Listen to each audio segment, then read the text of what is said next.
Ladies and gentlemen, boys and girls, grandmas of all ages, sit back or relax, get out your popcorn and your bananas because it's another episode of the Fumblerooski Football Podcast. As always, I am your host, Christopher DeTora, and along with me is Zach DeSimone. Yes, sir. That's me. What's going on? How's it going, Chris? Could be better. Could be a lot better. Week 6, it has come and gone, and it was a very, very frustrating week for me. Yeah, it's very interesting to see you wearing all that gear after that game. Oh, well, because I'm ready to get into a big debate, and hopefully, when I'm done, the Titans will do the right thing and fire Mike Vrabel, but we'll see. Very, very interesting. All right. So before we get into our other things that we're going to talk about, we are going to start off with some big news items. Number one would be Devontae Freeman, running back for the Atlanta Falcons, injured reserve, done for the season. Guy was on my fantasy team. Oh yeah? Yep, wasn't too happy about that. Yeah, he was battling a bunch of injuries. First it was the knee that held him out. Then he popped up with some random foot injury, and then now he's out for the season with a groin injury, getting groin surgery. Well, he can technically come back like week 14 or 15, but fantasy-wise, he's done. You can cut him. You don't have to worry. Yeah, so how do you feel about Ito Smith?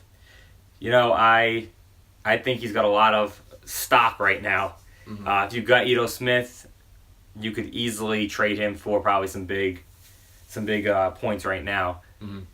Yeah, I put in a claim for Ito Smith. I mean, I feel like he's just gonna step into the Devontae Freeman role, which is what he's been doing while Freeman's out. And I mean, he's already has 3 touchdowns on the season. So I mean, yeah, his yards per carry hasn't looked that great. He hasn't been really running that great. But I mean, even in college, he wasn't only just between the tackles guy. He was also getting about 40 receptions a season. So he can also be utilized in the passing game like Devontae Freeman. So I think there's going to be a pretty even split between him and Tevin Coleman. I think a lot of people that have Tevin Coleman right now are thinking, oh, he's going to get the whole workload, but I don't think that's the case. No, I mean, we've seen it so far all season. He doesn't get the whole workload. And if Smith ends up getting onto a hot streak, I wouldn't be shocked if Coleman loses some snaps to him. I mean, I like Coleman. I also have him on my fantasy team because I was smart enough to draft Freeman's backup. Yeah. But the Smith kid, he looks like he could be pretty decent for a fantasy player. And for you people with Coleman like me, we can be a little worried that we might lose some snaps to him. All right.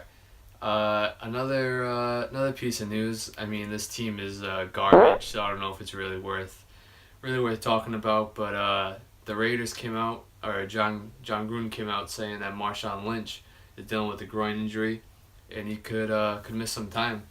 And if he ends up having to get surgery, I mean, his season could be definitely in jeopardy. Yeah.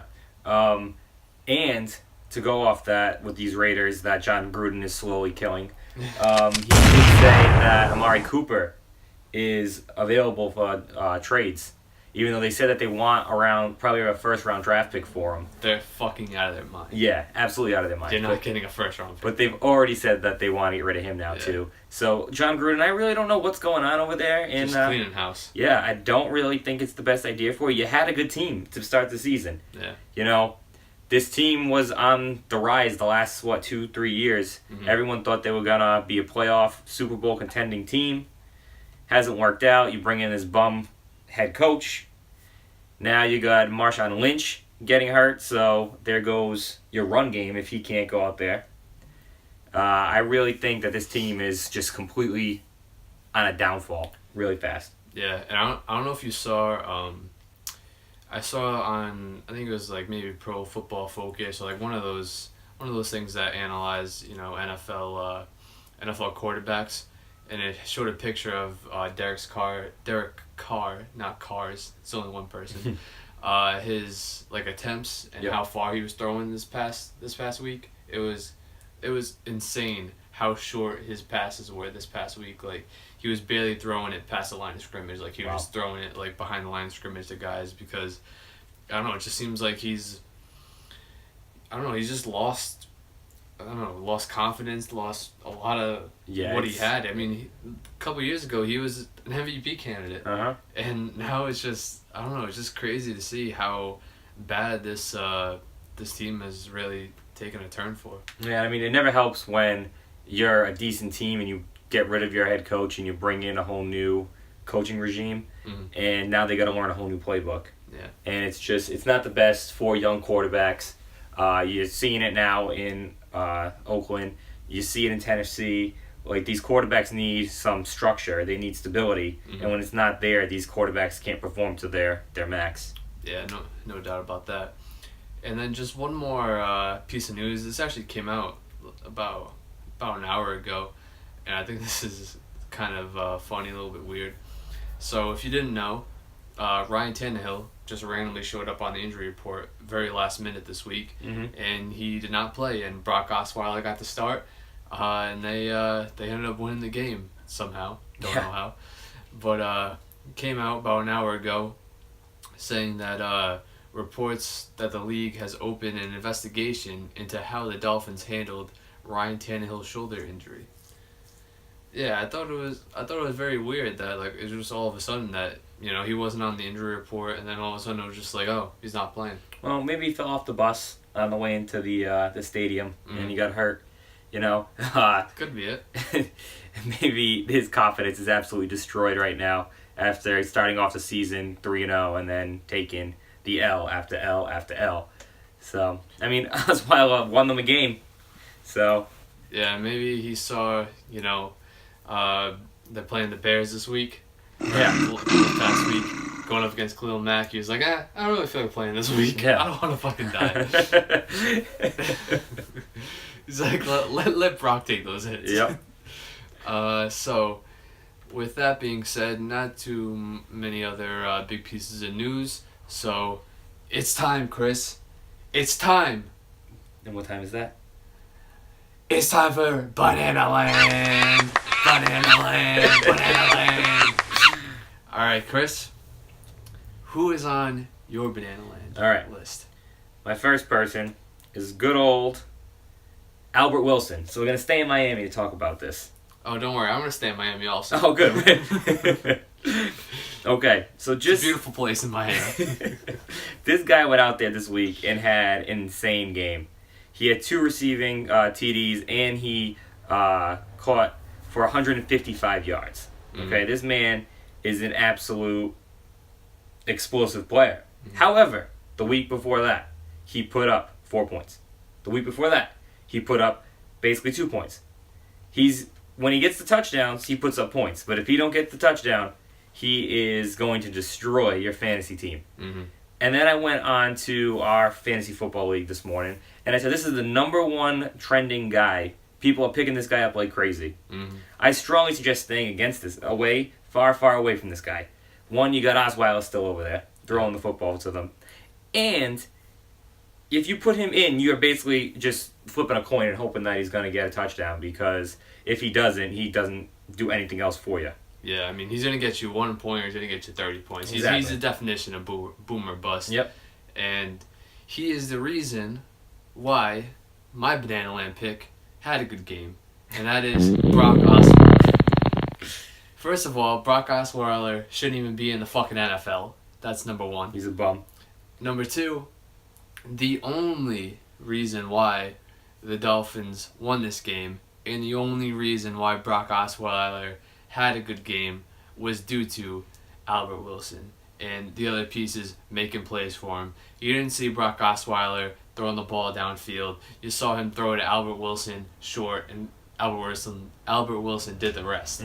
So, I mean, I don't see Osweiler starting this next week. I think, you know, Tannehill will most likely be back. I mean, we don't really know the severity of his injury. But, yeah. Stay away from the Miami Dolphins offense as a whole, in my opinion. Yeah, I think the whole Miami Dolphins offense just stay away from. And shout out to Frank Gore, over 100 yards. He's still getting it done at 35. Yeah, you know, I looked at him today, and I said, you know, Frank Gore is doing pretty damn good. And he was in free agency in a lot of my leagues. And I'm wondering, like, why is this guy in free agency? Drake has not done that great. And if he gets injured, it's Frank Gore's team. Yeah, and he had that fumble at the goal line. Yeah. Almost fucking lost the game for him. Oh my god. That's like a nightmare you have as a running back fumbling on the goal line. Guy was fucking crying at the end of the game because he thought that he lost the first team. Yeah, and he almost did, but he ended up having a nice catch towards the end of the game to help with the victory. One more player for me would be Tyrell Williams. Tyrell Williams, I think, is a solid wide receiver, to be honest with you, but he's with the LA Chargers. The LA Chargers and the Phillip Rivers, the gunslinger. He likes to spread the ball around. Tyrell Williams only had 3 receptions, but he had 2 touchdowns, 118 yards. Both of his touchdowns were, big, deep, targets. And, one of his touchdowns, 3 guys draped over him and he came down with that. It was an awesome catch, probably one of the best catches of the week, this past week. But, you can't trust him because there's so many mouths to feed on that offense. You have the 2 running backs. You got Keenan Allen. You got Mike Williams over there. So, it's going to be every week. It's either going to be, you have Keenan Allen. He's going to get his targets. And then it's going to toss up between Tyrell, between Mike Williams, between, anyone else in that receiving core. So stay away from Tyrell. Don't chase points. I got one more guy myself. It's a guy that I don't really want to put in Banana Land, but I have to. That is Cole Beasley.